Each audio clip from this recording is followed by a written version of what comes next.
Muy buenas a todos, bienvenidos a una entrega más de esta serie que estamos creando, que es el apoyo a los estudiantes de la universidad en lo que viene siendo la programación de esta plataforma PIC 16F 1939. Y pues como su nombre lo dice, pues es un curso desde cero. Y vamos a dar comienzo con este video a un capítulo que es de los más importantes de cualquier sistema embebido, y es el capítulo de los GPIO. GPIO por sus siglas significa pines de entrada y de salida de propósito general. Entonces si lo revisáramos, pues el capítulo es GPIO. Es decir, si lo traducimos, son pines de entrada y de salida de propósito general. Entonces, todo esto por sus siglas en inglés tiene un objetivo principal. Y ese objetivo principal es poder generar entradas y salidas digitales, ¿cierto? Que cumplan un propósito general, o sea que sirvan para muchas funciones. En ese orden de idea, pues lo que tenemos que hacer es venir a la documentación oficial de nuestro fabricante.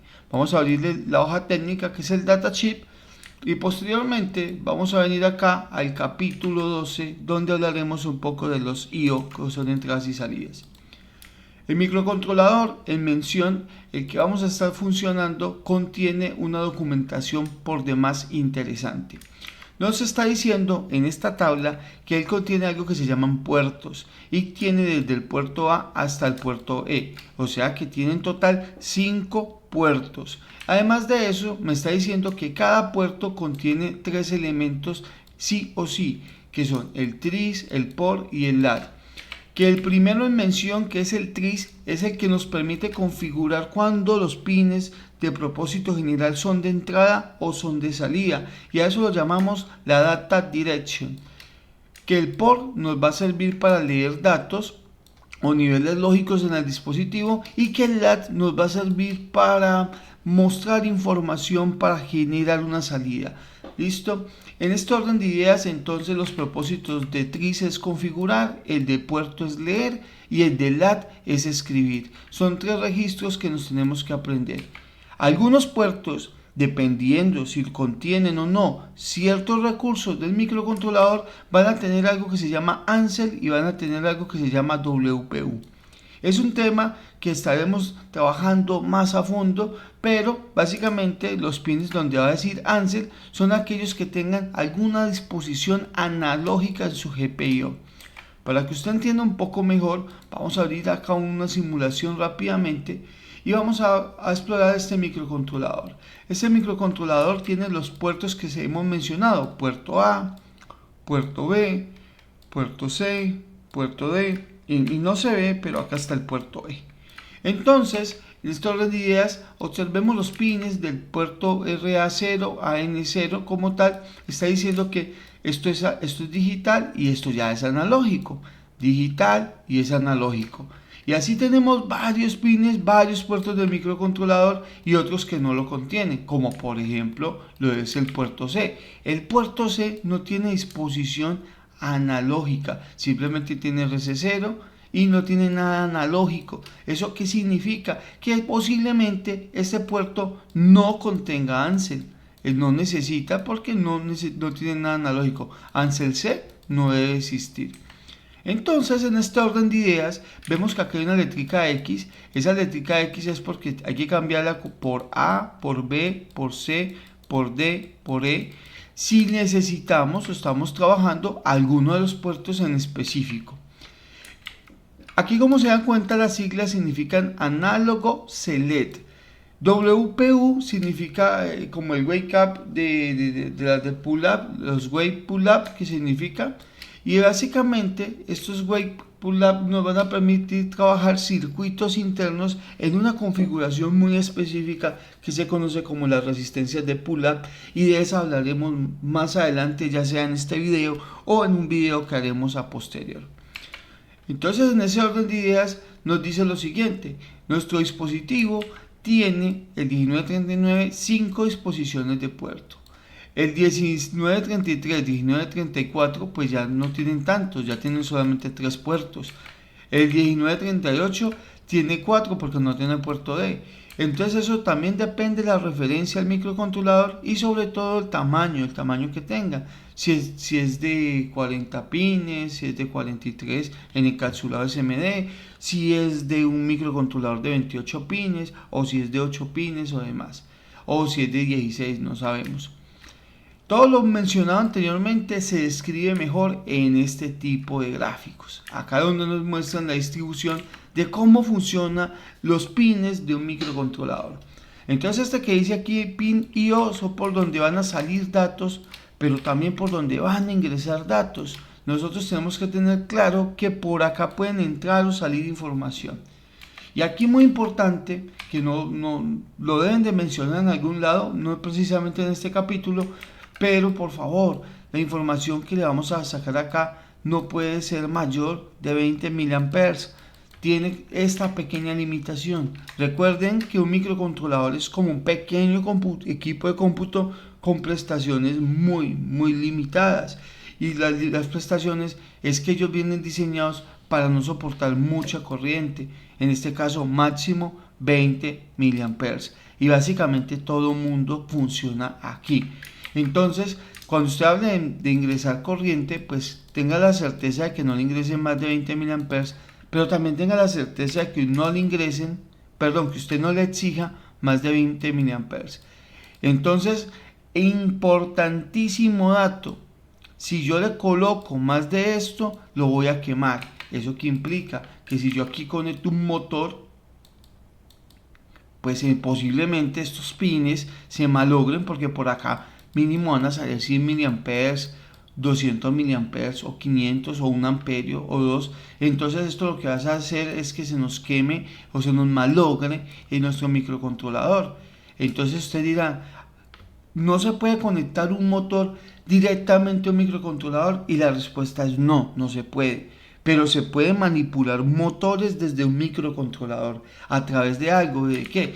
Pues de que tú vas a conectar tu motor acá, pero vas a colocar un circuito que te ayude con las etapas de potencia, ¿cierto? Es un circuito que te va a ayudar y en ese circuito es que vas a poder conectar un motor, precisamente porque este se va a encargar de sacar la energía y no el microcontrolador. Entonces ahí lo que estamos haciendo es una etapa de potencia, una etapa de relevos, y esa etapa de relevos va a permitir que la energía salga del circuito más no del microcontrolador.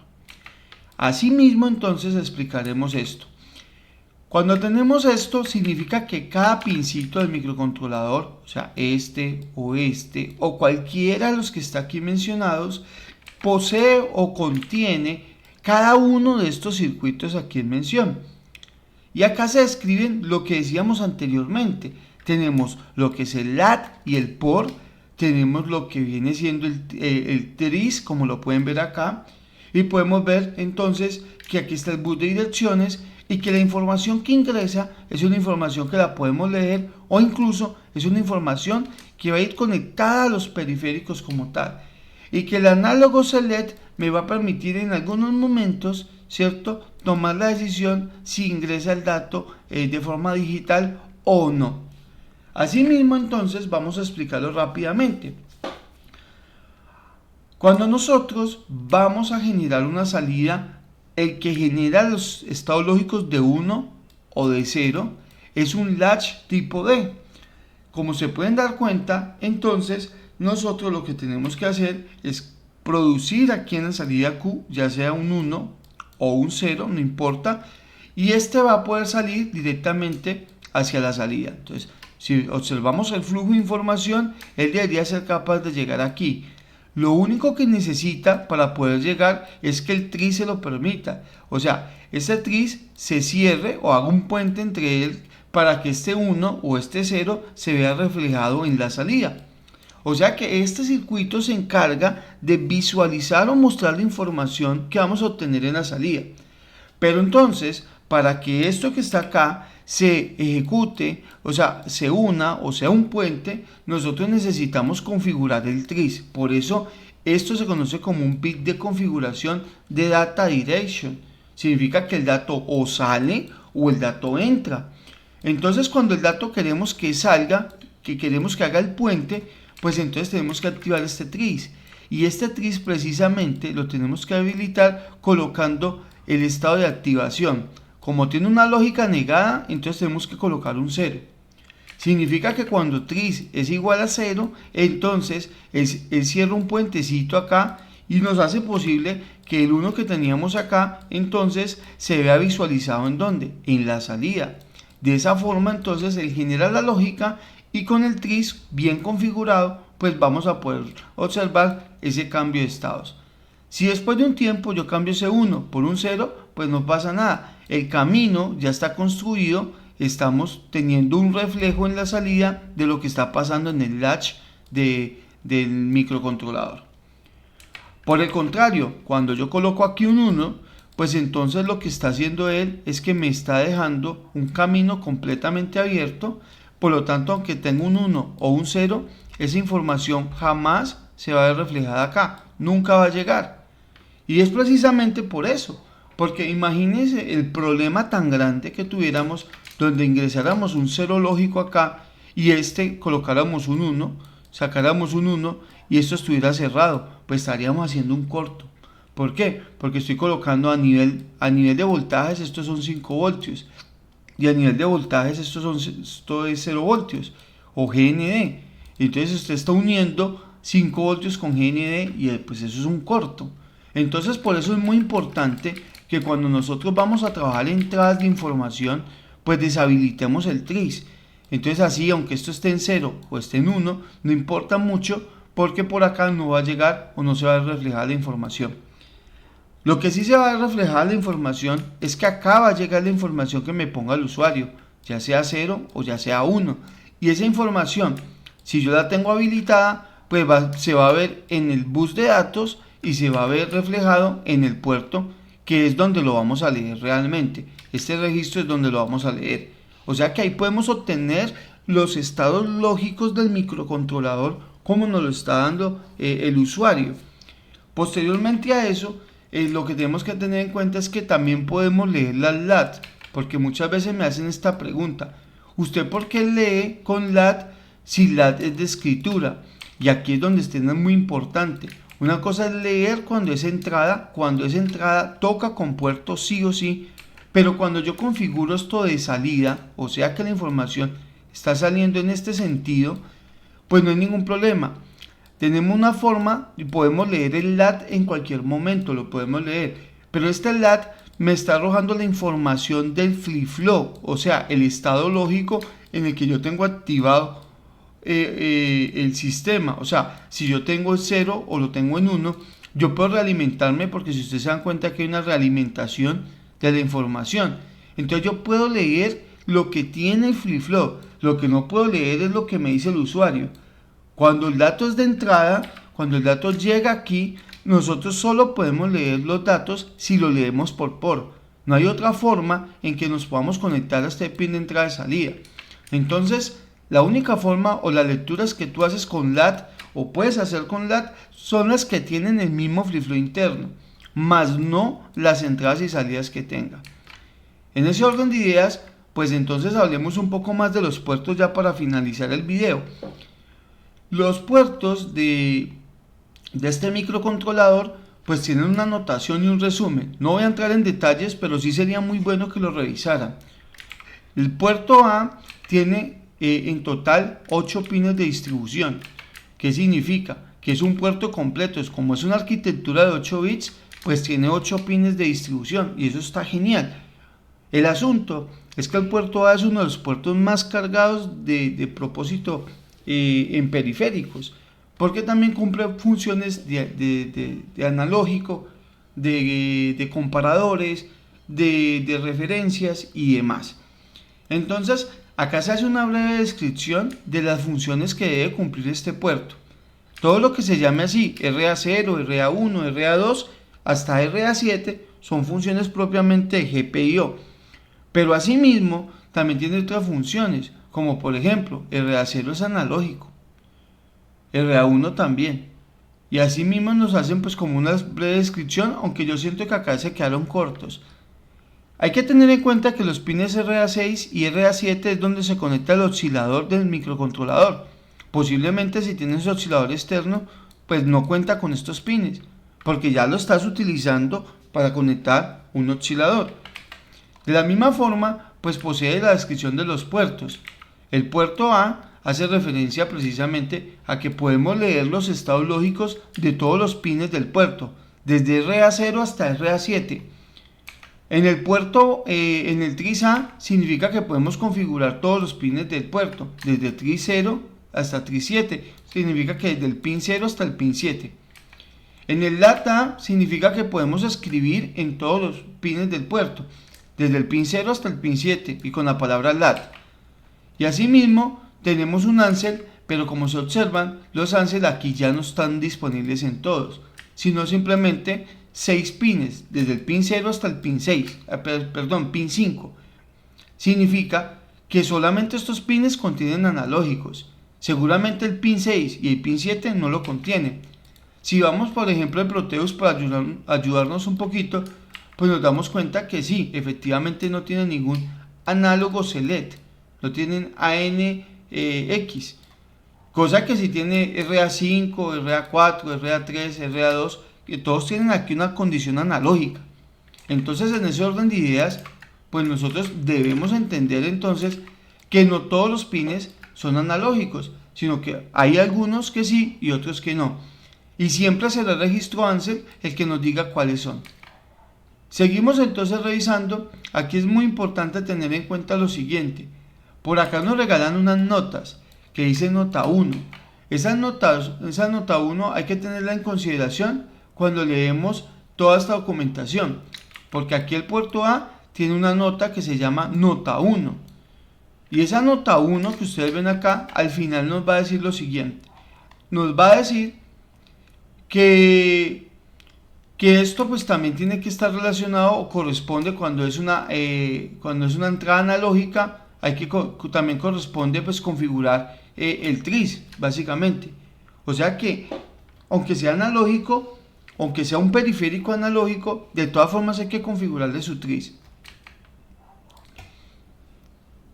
Y pues eso se debe básicamente a lo que explicábamos en la figura. En la figura que estábamos revisando ahorita, que es básicamente esta, pues nos damos cuenta que el dato que entra no solamente pues me sirve para que me llegue a un puerto, sino que también me sirve a que llegue a otra cosa que se llaman periféricos. Y los periféricos son los recursos internos del microcontrolador. O sea, son los timers, los conversores, son todo lo que tiene adentro el microcontrolador, que el PWM, que el UART, el SPI, el I2C, a eso se le conoce como periféricos. Entonces, todos esos recursos hacen uso de las entradas o salidas digitales para poderlas operar. Así que eso hay que tenerlo muy pero muy en consideración. Dicho eso, pues entonces aquí lo que nos está diciendo la nota es que a pesar de que usted utilice un análogo select o que usted vaya a utilizar un puerto, pues eso va a depender también de lo que configure en el tris para que el dato llegue. Dicho eso, entonces aquí ya sí hay un resumen de todo lo que tiene el puerto A.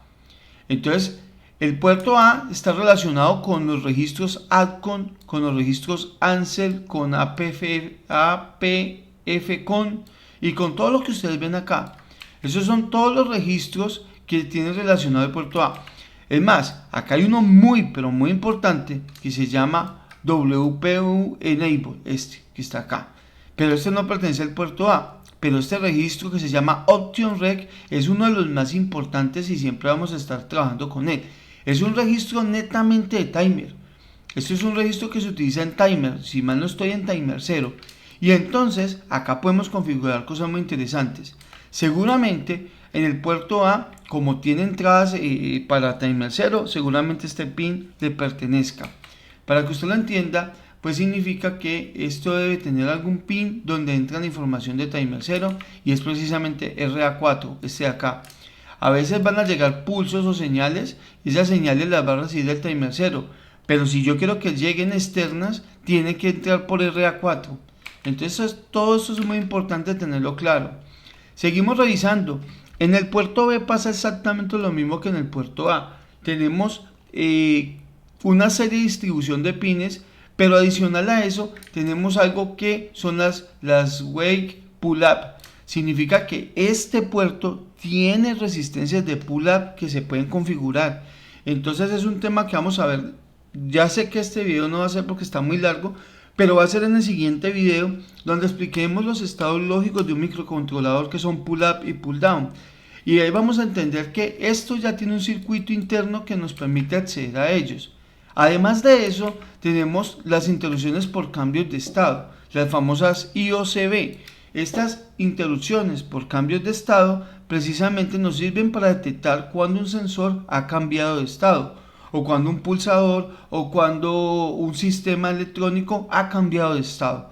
Y esto es muy importante porque aquí se genera un tema muy utilizado en el mundo, que son las famosas interrupciones, pero de eso hablaremos en otro momento. Acá lo que vamos a ver es que el puerto tiene, por sí mismo dicho, tiene demasiadas distribuciones. Básicamente también tiene analógicos y demás. Entonces aquí está que podemos leer el puerto con por. Básicamente, y no lo expliqué ahorita, pues un 1 es cuando tiene más de un voltaje. De hecho, pues tiene más de 2.5 voltios. Lo que esté por encima de este voltaje lo entiende como un 1, y lo que esté por debajo de 2 voltios él lo entiende como un 0. Eso es básicamente. Entonces él dice, pues lo que tenga más de 2.5, pues yo digo 3 voltios en adelante, pues él lo entiende como un 1. Entonces eso es muy importante también tenerlo claro. El tris, que es de configuración, el lat, que nos sirve para escribir datos, y finalmente el ansel. Aquí también tenemos ansel, que va del B0 al B5. Ya llevamos 10 analógicos que pueden configurar.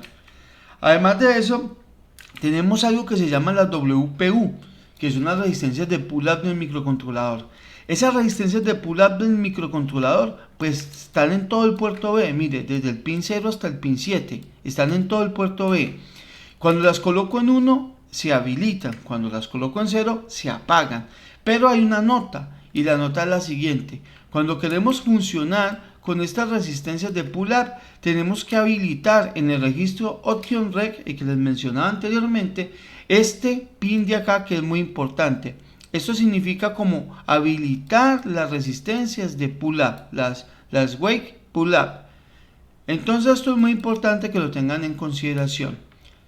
En este momentico, por defecto, nos dice que todas las resistencias de pull-up automáticamente vienen deshabilitadas. O sea que hay que configurarlas para poderlas operar. Y no solamente eso, dice que cuando uno configura un pin de salida, automáticamente las resistencias de pull-up se deshabilitan. O sea, como que aunque las tengas configuradas, cuando configuras un puerto de salida, ellas se deshabilitan completamente. ¿Eso qué significa? Que las de pull-up solamente sirven para inputs de información, o sea, para entradas. Y así deben de ser, solamente para entradas de información. Seguimos entonces revisando la información. Aquí también hay una tabla de los registros relacionados con el puerto B, y vuelve y aparece el Option Reg, como vemos aquí. En el puerto C pasa lo mismo. Si se pueden observar, tiene también su descripción, tiene sus 3 registros, puerto, tris y lat, y también tienen pues una tabla de operación. Como se dan cuenta, este no tiene ni ansel, tampoco tiene resistencias de pull-up. Entonces este es un puerto que no tiene analógicos y tampoco tiene esas resistencias internas para configurarse. En el puerto D pasa exactamente lo mismo, un breve resumen, y venimos a revisar que tiene sus 3 puertos, puerto, tris y tiene lat, tiene sus 3 registros, pero también tiene ansel. Y aquí es donde viene la confusión, porque uno no lo ve aquí. Uno dice, aquí no hay ansel. Bueno, entonces aquí hay que tener consideración de que aquí dice que hay que revisar la nota número 2. Hay que entender cuándo esto sí sirve y cuándo esto no sirve. Y si revisamos la nota número 2, dice lo siguiente: que él tiene ansel, pero no está implementado sobre el PIC 16F1938. Entonces, hay que tener en cuenta que si su referencia es un 1938, pues esto no aplica. En mi caso, que es un 1939, sí debería aplicar. Entonces hay que tener en cuenta que nosotros tenemos que tener en consideración de que esto también hay que configurárselo, a pesar de que nosotros sepamos que acá el Proteus no lo dice. Entre creerle al Proteus y creerle a la hoja técnica del fabricante, pues obviamente hay que creerle a la hoja técnica del fabricante. Él es el que nos da toda la información de qué funciona y cómo funciona. Entonces siempre háganle caso a esto que está acá. Desconfíen mucho de las simulaciones. Crean más en lo que dice el fabricante y en lo que puedan hacer práctico. Después de eso, acá hay una tabla donde nos resumen también las relaciones del puerto E. Como se dan cuenta, no son tan grandes como las primeras. Y finalmente el puerto E, hay que tener en consideración lo siguiente. El puerto E solamente tiene disponible estos 3 bits. Y tiene un tercero que es un R3, pero acá donde se conecta ¿quién? El reset. Y ahí hay un problema porque este R3 solamente puede ser de entrada, no puede ser de salida. Los que sí pueden ser de entrada y de salida son estos 3 de acá. Y entonces, aquí ¿qué tenemos? Tenemos el puerto para lecturas, tenemos el TRIS para configuración y tenemos el LAD para la operación de escritura y lectura. Y acá hay un anotador muy interesante que dice lo siguiente: el registro no está implementado en el 1938. Dice, no está implementado en el 1938, pero sí en el 1939. Y además de eso, la nota número 1 dice que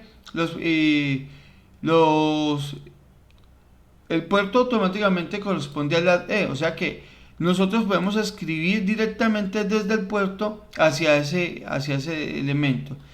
Básicamente, entonces tenemos una breve descripción de los 5 puertos que tenemos y tenemos una resistencia de pull-up que es la resistencia del R3. Digamos que él tiene cómo habilitar esa resistencia de pull-up. Está bastante interesante, él lo tiene internamente. Habría que ver cómo se habilita. Bueno, básicamente es viniendo a WPE y habilitándola. Yo podría habilitar esta resistencia para ahorrarme un circuito y que no se nos reinicie el microcontrolador directamente. Tener en cuenta que acá está pues también asociado como tal. Así que bueno, pues damos por finalizado este video donde hemos explicado básicamente qué son los puertos, cuáles son sus registros, para qué sirven cada uno de ellos. Incluso explicamos un diagrama y creo que ya estamos listos aprendiendo a configurar todo lo anterior para realizar nuestros primeros desarrollos de software en lo que refiere a microcontroladores. Así que pues un fuerte abrazo, nos vemos en el siguiente video donde hablaremos un poco de los GPIO, de las entradas y salidas, lo que viene siendo pull up y pull down, y también hablaremos un poco de cómo conectar dispositivos con ciertas recomendaciones eléctricas para que no se nos vayan a quemar. Así que pues un fuerte abrazo y nos vemos en el siguiente video.